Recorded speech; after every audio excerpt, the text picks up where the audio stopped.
한번 따라하실까요? 율법의 마침이 되시는 예수 그리스도, 율법의 마침이 되시는 예수 그리스도, 이런 제목으로 말씀 은혜를 나누기를 원합니다. 이솝 이야기 가운데 엄마 황소개구리와 새끼 개구리, 참 목이 답답하네.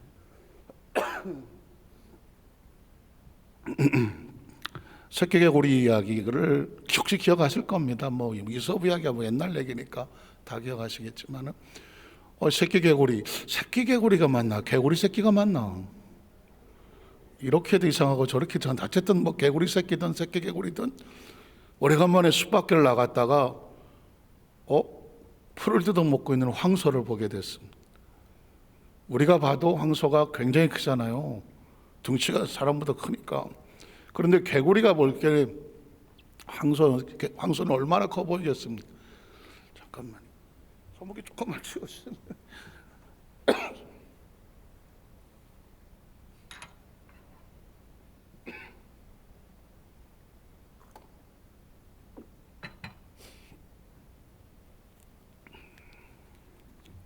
바람이 자꾸 들어오는 것 같아서. 개구리 새끼까지 얘기했나요? 개구리 새끼들이 하여튼 새끼 개구리들이 황소를 보고 얼마나 놀랐겠습니까? 와, 이렇게 큰. 그래서 빨리 집에 가서 엄마한테 얘기해야 되겠다. 그래서 엄마, 글쎄 말이에요, 오늘 진짜 엄청나게 하늘만큼 땅만큼 큰 엄청난 괴물을 봤어요. 그러니까 황소개구리 엄마가 얘네들이 호들갑을 떨고 그래. 뭘 봤는데 사람들이 황소 그러는 것 같았어요. 황소가 뭐가 크다 그래? 우리도 황소개구리인데. 아니 진짜 컸어요. 얼마인데 했더니 이만하냐? 기억하시죠? 황소개구리 엄마가 배를 볼록거리면서 이만하냐? 했더니 에이, 어림도 없어요. 했더니 이만해. 배를 더 주면 어떻게 했어요? 그 정도 갖고는 안 돼요. 했더니 화가 났죠. 자존심도 상하고 그래서 이만하냐? 힘을 바짝 줬죠. 한번 따라, 하나, 둘, 셋. 한꺼번에 하시죠. 하나, 둘, 셋. 빵! 하고 던진 거죠. 이건 여러분들이 어른들이라고 말을 잘 안 들어서 그렇지, 애들 같으면 너무 재밌어. 하나, 둘, 셋, 땅 했을 텐데. 그래서 사실은 웃을 얘기가 아니죠. 엄마 황소개구리는 그날로 장례식을 치렀는데, 이솝 이야기에 그런 이야기를 보면 왜 그런 이야기가 나올까요? 황소와 황소개구리하고는 게임이 안 됩니다. 이름은 비슷해도. 그런데 그 조그만 등치를 가지고 이 정도면 황소보다 크지 않겠어? 라고 말하는 그 생각과 사고가 상당히 재밌는 거죠. 그러니까 착각에 살고 있는 거죠. 내가 이 정도면 큰데, 이 정도면 내가 큰 거야, 황소개구리인데. 그런데 더 큰 황소가 있는데 그게 뭐가 크다 그래? 나가 클 수 있어라고 자기 자신의 그 작은 등치를 가지고 큰 황소하고 비교를 하려고 하다 보니 어떻게 된가요? 빵 하고 터지는 거예요. 이 이야기가 성경의 신앙생활 속에서 어떻게 적용이 되는가? 이스라엘 백성들은 하나님을 선택되고 계명과 율법이 있어서 스스로 의롭다고 하는, 우린 율법을 지키는 백성이야, 계명을 지키는 백성이야. 너희들하고, 율법 계명 없는 너희들하고는 게임이 안 돼. 우린 깨끗하고 거룩한 백성이거든. 그런데 거기까지는 좋았지만 하나님의 의와 비로소 우린 적어도 하나님의 자녀, 하나님처럼 의로운 존재야 라고 그들이 의를 자랑하다가 보니 다른 이방인들은 더럽고 불결하다고 해서 상종을 하지 아니하고 하나님처럼 자기들이 의로운 존재처럼 착각하는 존재가 되어버리고 말았다는 거예요. 이건 우리의 신앙생활 가운데 굉장히 중요한 메시지를 주고 있습니다. 오늘 성경 본문에 보면 그 이야기를 하고 있습니다. 우리 첫 번째로 이스라엘의 구원을 바라는 바울의 소망의 모습, 혹시 기억하시나요? 지지난주에 바울의 처절한 간절함이 원했죠. 내가 내 동족이, 이스라엘 민족이 구원만 받을 수 있다면, 그 구원만 받을 수 있다면 내가 그리스도에게 저주를 받아서 지옥에 떨어지더라도 내가 원하는 바다. 뭐 설마 지옥에 가고 싶겠습니까마는 그 정도로 이 이스라엘 민족의 구원이 절박하다. 왜냐하면 이스라엘 민족이 어떤 민족이냐? 아브라함의 자손이 아니냐, 아브라함의 직계 혈통이 아니냐, 아브라함과 이삭과 야곱의 하나님 그 직계 혈통이 아니냐, 하나님의 십계명을 받았던, 광야에서 십계명을 받았던 민족 아니냐, 하나님께서 그 광야 성막에 임재하셔서 이끌었던 백성이 아니냐, 약속의 땅에 들어가겠다고 인도했던 약속을 받은 약속의 민족이 아니냐, 거룩한 성민이 아니냐, 선택된 선민이 아니냐. 그 민족을 통해서 다윗이 나왔고 위대한 선지자들이 나왔으며 누가 태어났습니까? 예수 그리스도도 유대인의 피를 가지고 태어나지 않았느냐? 그러면 당연히 이스라엘 민족은 하나님의 약속의 자녀의 축복을 받아야 되는데, 바울이 수약 성경을 읽고 예수를 만나고 보니까 아닌 거예요. 거기서 땅을 치며 하나님 앞에 꼬꾸라지며, 하나님이요, 이 백성을 어떻게 하시렵니까? 이 민족을 좀 살려주시고 건져주십시오. 육신의 혈통을 가졌다고 아브라함의 자손이 아닌 걸 알았습니다. 믿음으로 하나님의 약속을 믿을 수 있어야 이방인이라도 하나님의 약속의 자녀가 되는 것을 알았으니 이제라도 이 민족을 긍휼히 여겨주셔서 하나님의 약속을 믿고 들어와 아브라함의 혈통, 영적인 이스라엘이 되게 하여 주시옵소서. 이게 바울의 간절한 열망과 부르짖음이었습니다. 그것이 계속 이어져 내려오는데, 오늘 본문에 보면 로마서 10장 1절에 이렇게 말합니다. 형제들아, 내 마음에 원하는 바가 있다. 내 마음에 원하는 바. 그리고 하나님께 구하는 바는 있는데 이스라엘을 위한 것이다. 이스라엘.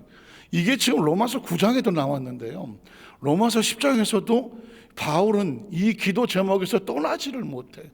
내가 내 민족에 원하는 바, 하나님께 지금도 간절히 구하는 거가 있는데, 그건 뭐냐면 누가 구원을 받아야 돼요? 이스라엘 민족을 구원을 받게 하기를 원한다라고 말했습니다. 그러면 이 이야기를 듣는 이스라엘 민족은 이 사람이 무슨 소리 하는 거지? 우린 아브라함의 혈통이야? 십계명을 받은 사람이야? 그리고 위대한 선지자들이 있었고 우리 민족 가운데 메시아가 나와. 우린 어려서부터 율법을 배우고, 그리고 뭐 토라니 무슨 탈무드니 이런 거를 유대인의 교육을 받고 끊임없이 반복해서 말씀을 써서 옷에다가 써붙이고 다니고, 그 성냥갑 같은 데다가 말씀을 써서 이마에도 맞박에 미간에도 붙이고 손목에도 붙이고 천장에도 붙이고 눈에 보이는 데는 다 붙이고, 우리는 아주 말씀을 도배를 하고 사는 사람인데 우리가 뭐가 없다고? 구원받지 못했다고는. 구원받지 못했다고. 이스라엘 민족은 이 말을 들으면 충격일 것입니다. 그러나 반대로 바울은 충격을 받아서 이런 민족이 구원을 받지 못했어요. 그래서 간절히 원하는 게 하나님 이 민족을 구원하기 원하는. 그럼 이 구원이란 단어는 과연 어떻게 되는 것이냐? 그 다음 절에 보면 내가 증언하노니 그들이 하나님께 열심은 있으나 뭐가 없어? 올바른 지식을 따른 것이 아니다. 그러면 구원은 뭐가 있어야 될까요? 올바른 지식이 있어야지. 아무리 열심히 한다고 해서, 내가 하고 싶은 대로 열심히 한다고 해서 구원을 받는 게 아니네. 하나님의 방법의 짓을 알아야, 방법대로 해야 뭘 받는다? 구원을 받는다. 신앙생활도 마찬가지입니다. 내가 나의 방법으로, 내 스타일로, 내 의지로, 내 계획으로 열심히는 해. 맞아. 열심히 특심이야. 내가 열심히는 하나. 나는 열심히 하는 것 같은데 하나님께서 그 방법이 아니다. 이렇게 말한다고 하면 세상에 이렇게 허망한 것이 어디 있어? 잘 들어보십시오. 우리가 신앙생활을 하면서 열심히 하는 것은 중요하나 그것이 올바른 지식이 아니라면 그 열심은 허망하다. 허망. 바울도 지금 이스라엘 백성들에게 이스라엘 백성이 뭐 했어요? 하나님께 뭐가 있어? 열심은 있어. 열심은 있지만 구원을 받지 못해. 열심으로 구원받진 않아요. 한번 따라하실까요? 열심으로 구원받는 것은 아니다. 내가 뭔지 모르지만 열심히 했다고 해서 그 열심이, 인간적인 열심이 구원을 받는 것은 아니에요. 바울은 말하기를 하나님께서 정하신 올바른 지식대로 해야 돼. 그 올바른 지식을 배우고 올바른 것을 깨닫자고 우리가 말씀을 읽고 듣고 또 말씀을 묵상하는 거거든요. 그러면 이스라엘 백성 하나님께 어떤 열심이 있었겠습니까? 예수님께서 오셔서 서기관과 바리새인들을 책망하실 때에 그들이 무엇을 책망했는지를 보면 서기관과 바리새인들 엄청 열심히 해요. 서기관은 어떤 사람이냐? 밥 먹고 성경을 필사하는 사람이야. 성경을 옮기는 서기, 무슨 동창회든 뭐든 서기가 있잖아요. 서기는 뭐 하는 사람이에요? 장부 적고 쓰는 사람이잖아. 공문 보내고 하는 것처럼 그 시대 서기관들은 뭐냐? 성경을 옮겨 적는 사람이니 성경을 제일 잘 아는 사람이고 가까이 있는 사람이죠. 그리고 바리새인은 뭐냐? 종교주의자야, 성직자야. 유대교의 성직자와 같은 사람들이야. 일주일에 2번을 금식을 해. 일주일에 2번을 금식한다니까요. 그리고 늘 그냥 보면 기도하고 있어. 늘 기도하고 있어. 그리고 아까 말씀했던 것처럼 옷에다가 성경을 써서, 율법과 계명을 써서 다니고, 그리고 여기다가 성냥떡 같은 것을 통해 여기다가 말씀도 붙이고 다니고, 손목에 구약 성경에 있는 거 그대로 하는 거예요. 미간에 하고 손목에 매며 늘 말씀을 묵상하고 살아라. 그 정도 열심히 하는 사람이 어디 있어? 그 정도 열심히 하는 사람이 어디 있냐고. 그런데 예수님께서 오셔서 제일 먼저 하신 서기관과 바리새인들을 향하여 마태복음 23장에 가보면 죄송한 표현이지만 쌍욕을 합니다. 이 독사에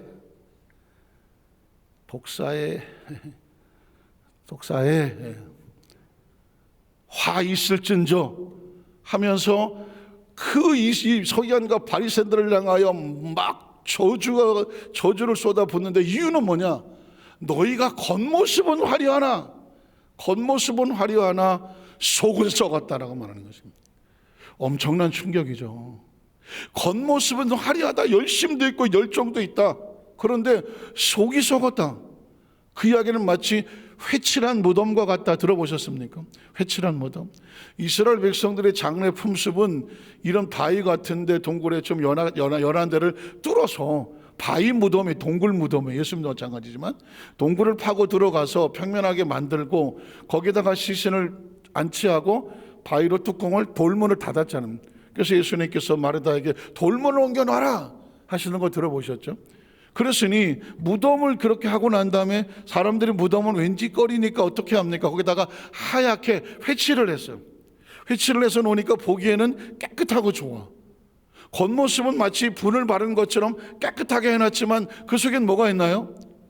시체가 있어. 시신이. 이건 무덤이야. 서기관과 바리새인들이 그렇다는 것입니다. 겉모습은 화려하고 깨끗하나 그러나 그 속은 썩었다. 그 얘기는 겉은 막 열심히 있고 진짜 막 금식도 하고 무슨 성경을 도배하고 무슨 기도의 삶을 막 그냥 남보다 몇 시간 더 하는 거 다 좋은데, 겉모습은 좋은데 뭐가 썩었냐? 속이 썩었다? 속이 왜 썩은 거예요? 속이 썩었다는 게 뭘까요? 그건 뭐냐? 하나님의 은혜를 잃어버린 것입니다. 사람이 내가 너무 열심히 하고 내가 깨끗하고 내가 잘하다가 보니 어떤 생각이 드냐면, 나보다 못한 사람, 내 생각에 나보다 못한 사람들을 보면 왠지 평가하고 싶고, 아이 저거밖에 안 돼? 야, 너 신앙생활 얼마 했어? 그거밖에 안 돼? 야, 나 정도는 해야지 하면서, 아유 하나님, 어떻게 저 세리 같은 것들이 지금 교회 와서 앉아 있습니까? 난 저런 것들 보면 난 정말 자존심 상해갖고, 저 질라진 것들은 우리 교회 오면 안 되잖아. 저런 것들은. 그래, 적어도 정말 신앙생활을 하고 적어도 믿음 생활하고 은혜 받았다고 하면 나 정도는 해야지. 이 정도 해야 되는 거 아니야? 자기의 커트라인을 정해놓고 그 이하된 것들에 대해서는 손가락질하고 판단하고 해. 왜 그럴까요? 내가 의로워 보이기 때문에. 그걸 자기 의라고 말하는. 서기관과 바리새인들은 자신들이 신앙생활을 너무나 잘하고 종교생활을 너무나 잘하고 율법과 계명을 너무 잘 지키다 보니까 자기들이 봐도 신기해. 야, 우린 진짜 대단하지 않냐? 이 정도면. 근데 그렇지 못한 누가 봐도 손가락질 받을 만한 저 세리, 누가 봐도 손가락질 만한 저 술집에서 어쩌고, 누가 봐도 손가락 저 거지, 문둥병자, 혈루병자, 저 이방인, 아유 저런 것들은 왜 예수님은 저런 것들하고 다니는 거야? 하고 늘 불평하고 불만하지 않습니까? 혹시 그런 생각이 신앙생활하다가 보면 나는 잘하는 것 같은데 너는 왜 못하냐? 라는 생각이 들어오면서 뭔가 평가하게 되고 비판하게 되고 정죄하게 되고 손가락질하게 되고 무시하게 되고 책망하게 되고 계산하게 된다면 이건 우리는 겉모습은 화려하나 속은 썩은 거예요. 하나님께 열심은 있으나 뭐가 없는 거예요? 올바른 지식이 없는 거예요. 올바른 지식이란 뭐냐? 내 지식이 아니죠. 하나님은 도대체 어떤 자를 찾으시는가? 어떤 자를 신앙생활을 한다고 생각하시는가? 어떤 자가 믿음 있는 자라고 말하는가? 어떤 자가 구원받은 자라고 말하는가? 이걸 성경에서 발견하고 내 생각이 아닌 하나님의 생각에, 내 방법이 아닌 하나님의 방법에 나를 맞춰가는 것을 뭐라고 말한다? 신앙생활이라고 말하는. 점점 예수님을 닮아가는 사람을 뭐라고 말한다? 크리스찬이라고 말한다. 그게 우리의 신앙의 궁극적인 목적이거든요. 그런데 예수님께서 유대인들을 향하여 그렇게 했죠. 그래서 어떻게? 너희가 겉모습은 화려하나 속은 독사가 들어가 있다. 하나님은 의인을 부르러 온 게 아니다. 스스로 의롭고 깨끗하다는 사람 부르러 온 게 아니다. 나는 차라리 죄가 있어 안타깝고 주여 나를 불쌍히 여기서 나는 죄인입니다. 나를 긍휼히 여겨 주시옵소서. 스스로 자신의 죄인됨을 고백하고 하나님의 은혜를 사모하는 자를 찾으러 왔다. 건강한 자에게는 의원이 쓸데없지 않느냐? 병든 사람이 병원에 오지 않느냐? 마찬가지로 예수를 누가 만나러 오느냐? 의롭다고 한 자가 누가 예수를 만나러 오겠느냐? 주여 나를 불쌍히 여기소서 내가 죄인입니다 라는 자라야 하나님의 긍휼과 은혜가 필요하지 않느냐? 이게 예수님께서 그렇게 3년 반 사역 때 외쳤던 것이고요. 예수님이 왜 십자가에 붙잡혀서 달려가셨냐? 그것 때문에 달리신 겁니다. 유대인들을 향하여서 돌아와야 돼. 너희의 의를 가지고는 하나님 앞에 구원받지 못해. 그러니 어떡하느냐? 하나님의 의를 가며 돌아와서 회개하고 다시 시작을 해라. 근데 그 소리가 듣기 싫었어. 그 소리만 하면 유대인들이 모여서 저 새끼 죽여버리자 그냥. 그 이후로부터 유대인들은 예수를 공모하고 음모해서 예수를 고소할 거리만 찾았다. 그래서 결국은 어떻게 합니까? 예수를 고발해서 십자가에 못 박아버린. 로마에는 종교법이 없어요. 왜냐하면 로마는 모든 신들을 다 섬겨. 로마는 그리스 로마 신화에 보면 별로무 신들이 다 있는 것처럼 로마는 모든 신들을 다 좋아해. 다 신교야, 다 신교. 그러니 유대인들이 아무리 이 예수라는 사람이 이상한 종교를 만들어 갖고 우리 백성들을 미혹함들하고 해봤자 그 종교도 괜찮아. 로마인들이 받아주지를 않아. 그러니까 어떻게 합니까?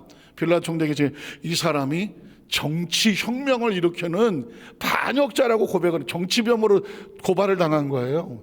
로마에는 뭐가 가장 민감하냐면 정치 반역범들은 미안해. 왜? 그 로마가 팍스 로마나에서 그 당시 세계를 지배하고 하는데 지역마다 막 반역이 일어난다. 그걸 제일 골치 아프게 생각하거든.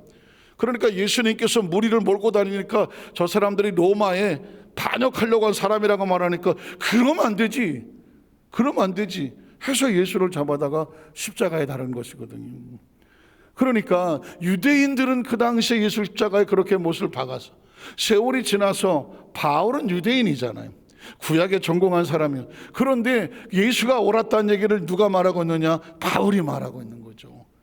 바울도 보니까 이 민족이 복을 받을 민족인데 뭐가 없어? 열심은 있지만 올바른 지식이 없어.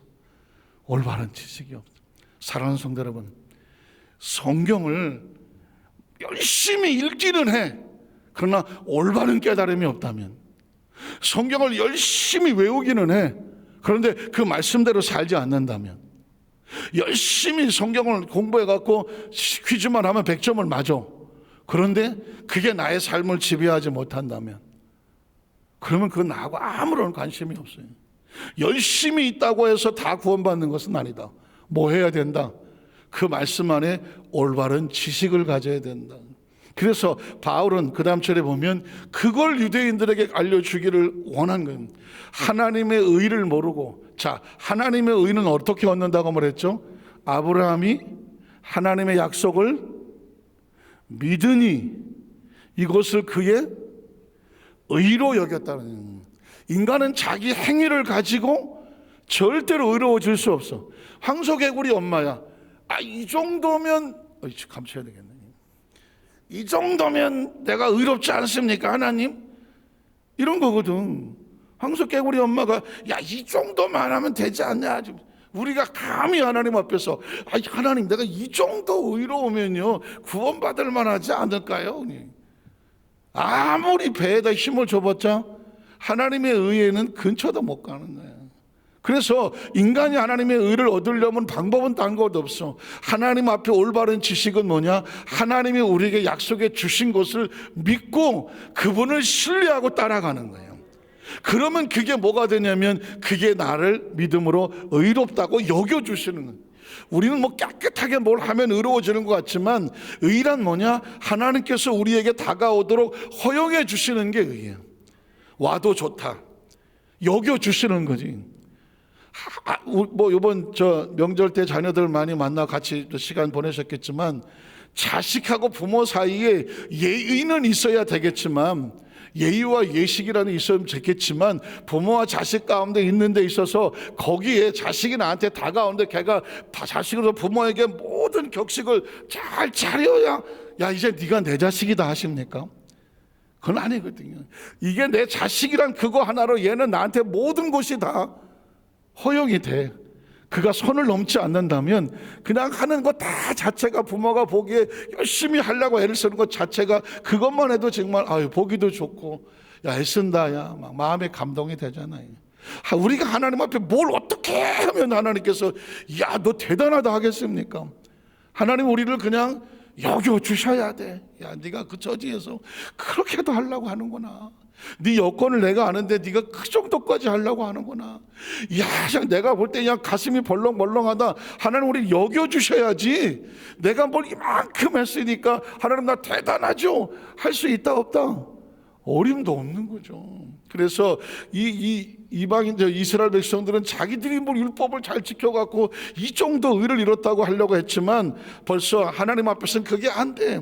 힘써 하나님의 의에 복종하지 않았다. 하나님을 믿는 약속의 믿음에는 가지를 못했다라고 말씀하는 것이죠. 그래서 여러분 제가 새해 벽때부터 또 작년 말부터 하나님의 말씀을 구체적으로 하나님의 언약과 약속이라고 얘기를 함으로 인하여 우리 여도수 만산교회 성도들에게 하나님의 말씀이란 단어가 보기에도 좋고 익숙하고 우리가 다 그 말씀은 다 이해가 될 것 같지만 사실은 약간은 추상적이지 않습니까? 하나님의 말씀대로 살자. 그럼 이제 계명이라는 의미가 있겠죠. 하나님의 말씀 안에 하나님의 축복이 있다. 그러면 그 말씀에 약속된 축복이 이게 포괄적이란 말이죠.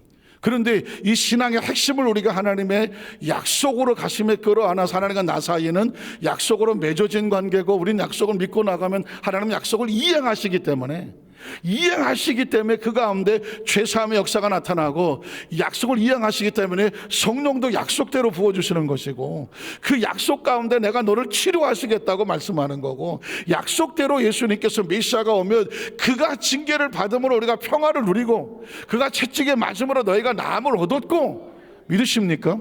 우리는 다 양 같아서 그릇 행을 각기 제 길로 갔지만 야훼께서 우리 무리의 죄악을 다 담당시키심으로 말미암아 우리가 하나님께 나아갈 수 있도록 만들어 주셨도다. 그래서 우리가 나가는 거지 우리의 의를 가지고 나갈 수가 없다. 그래서 여러분 철저하게 하나님의 약속과 하나님의 언약에 대한 신앙으로 말씀을 조금 더 집중해서 하나하나 조각적 가슴에 새기시라. 그래서 여러분이 기도할 때 하나님께 나가서 좀 추상적으로 기도하는 것이 아니라 약속대로 구하여 약속대로 이루어진다. 그러면 구체적인 믿음이 되잖아요. 구체적인 이제 성경은 제가 창세부터 계시록까지 뒤져서 말씀을 드리다 보면 창세부터 계시록까지요 끊임없이 쏟아지고 있는 단어가 뭐냐면 하나님의 약속대로. 한번 따라 하나님의 약속대로. 약속대로 나눠가요. 아주 차고 넘치고요. 제가 더 닮았지만 히브리서 같은 경우는 처음부터 마지막까지 그냥 언약의 말씀이에요. 로마서에도 아까 말씀했지만 계속 언약이 나오고, 뭐 계시록도 언약이 나오고, 지금 다음 주 특세 화수목 3일 동안에는 하나님께서 감동을 주시는 대로 해서 요한계시록에 나타난 예수 그리스도의 모습을 성경에 찾아서 여러분 말씀을 드리려고 합니다. 계시록을 어떻게 하느냐에 따라서 뭐 각도가 다르겠지만 예수 그리스도의 계시란, 요한복음은요, 요한계시록은 요한이 썼지만 받아 적은 거지 계시의 주체는 누구냐? 예수 그리스도의 그 계시거든.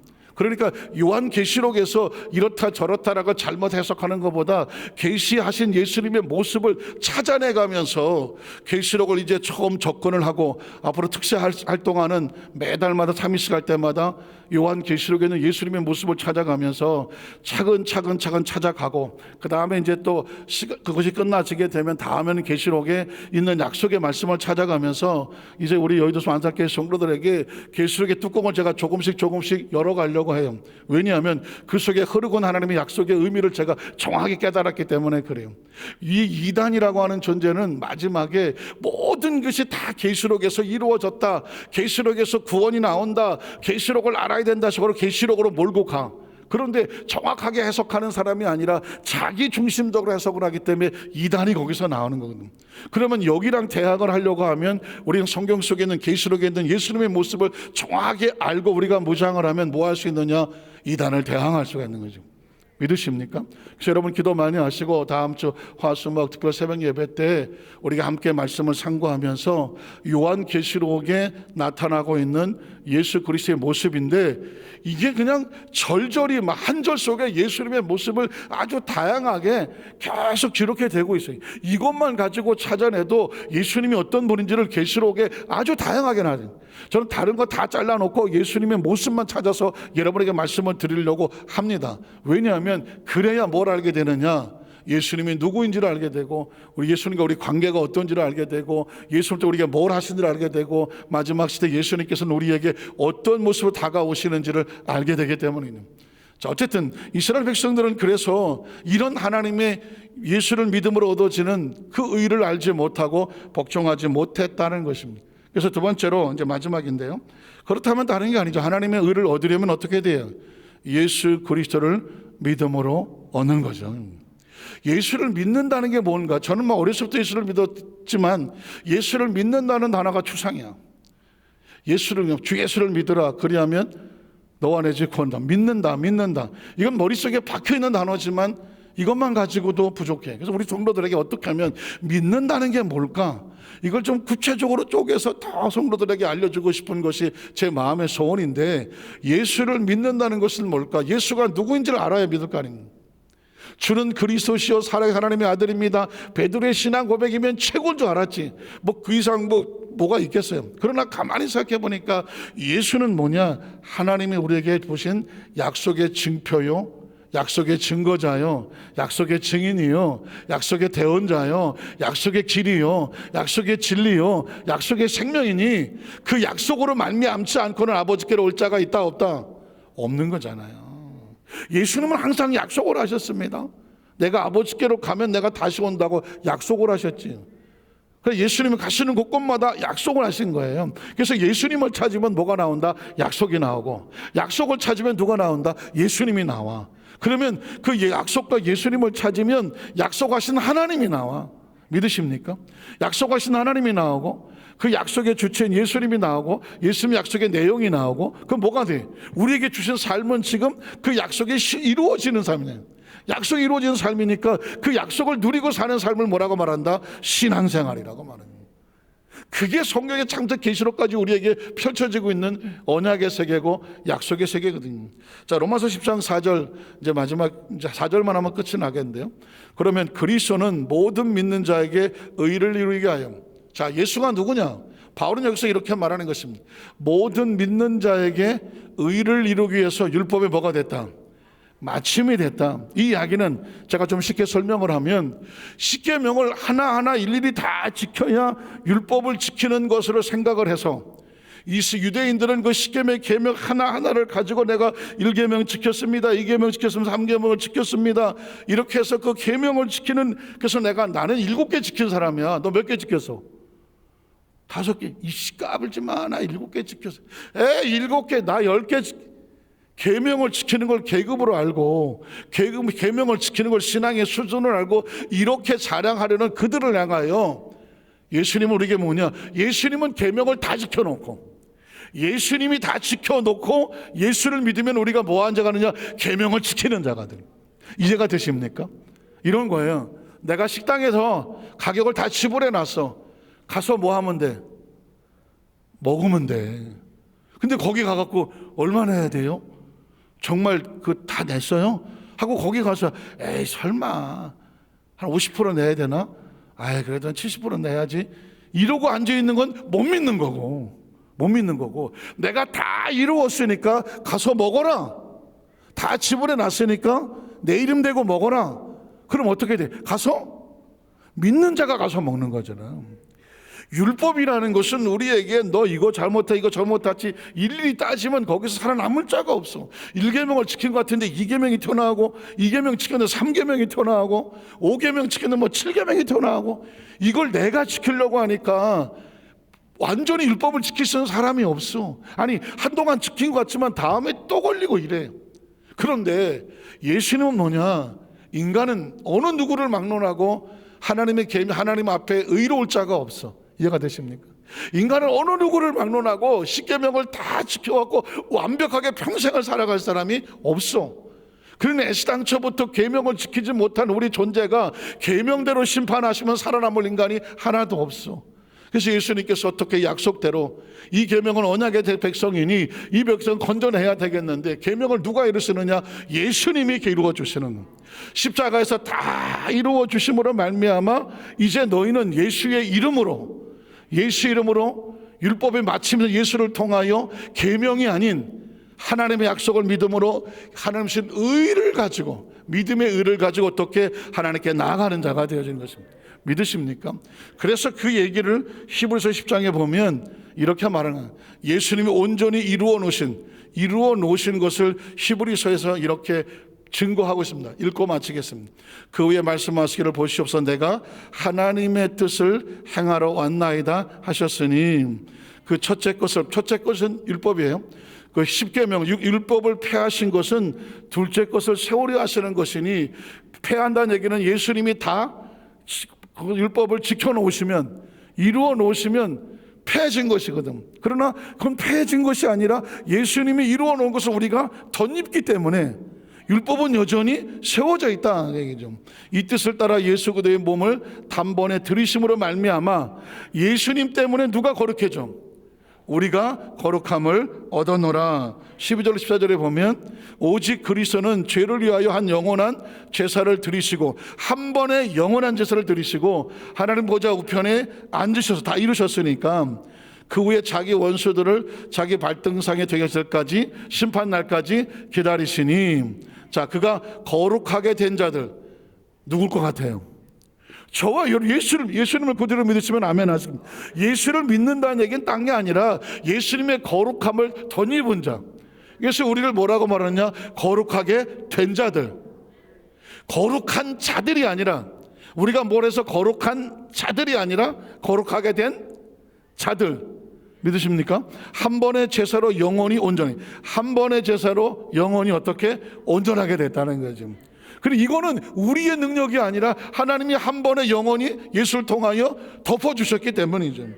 그래서 15절에 18절에 보면 또한 성령이 우리에게 증언이죠. 증언. 성령도 증언하시고, 예수님은 제가 약속의 증언자라고 말씀드렸죠. 주께서 이르실 때 그날 후로는 그들과 맺을 언약이에요. 예수님께서 다 이루어 놓으신 것을 예수를 믿으면 그 언약, 예수님도 언약이에요. 그 언약이 지금 누구께? 우리의 언약, 거룩하게 되어지는 언약을 우리가 입었으니 우리가 거룩한 자가 되는데, 우리가 거룩하된 것은 무엇 때문이다? 하나님의 약속 때문이고 언약 때문인 거죠. 언약이 이것이라 하시고 내 법을 그들의 마음에 두고 그들의 생각에 기록하리라 하신 후에, 또 그들이 죄와 그들의 불법을 내가 다시 뭐하지 않아?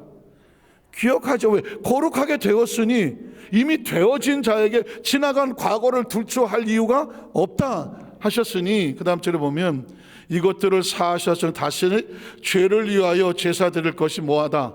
없다. 거룩하게 돼버렸는데, 이제 나의 주문 내 삶에 죄가 없는데 다시 또 뭐 짐승을 잡아서 아유 내 죄를 사하여 주시옵소서 가서 할 이유가 있다 없다?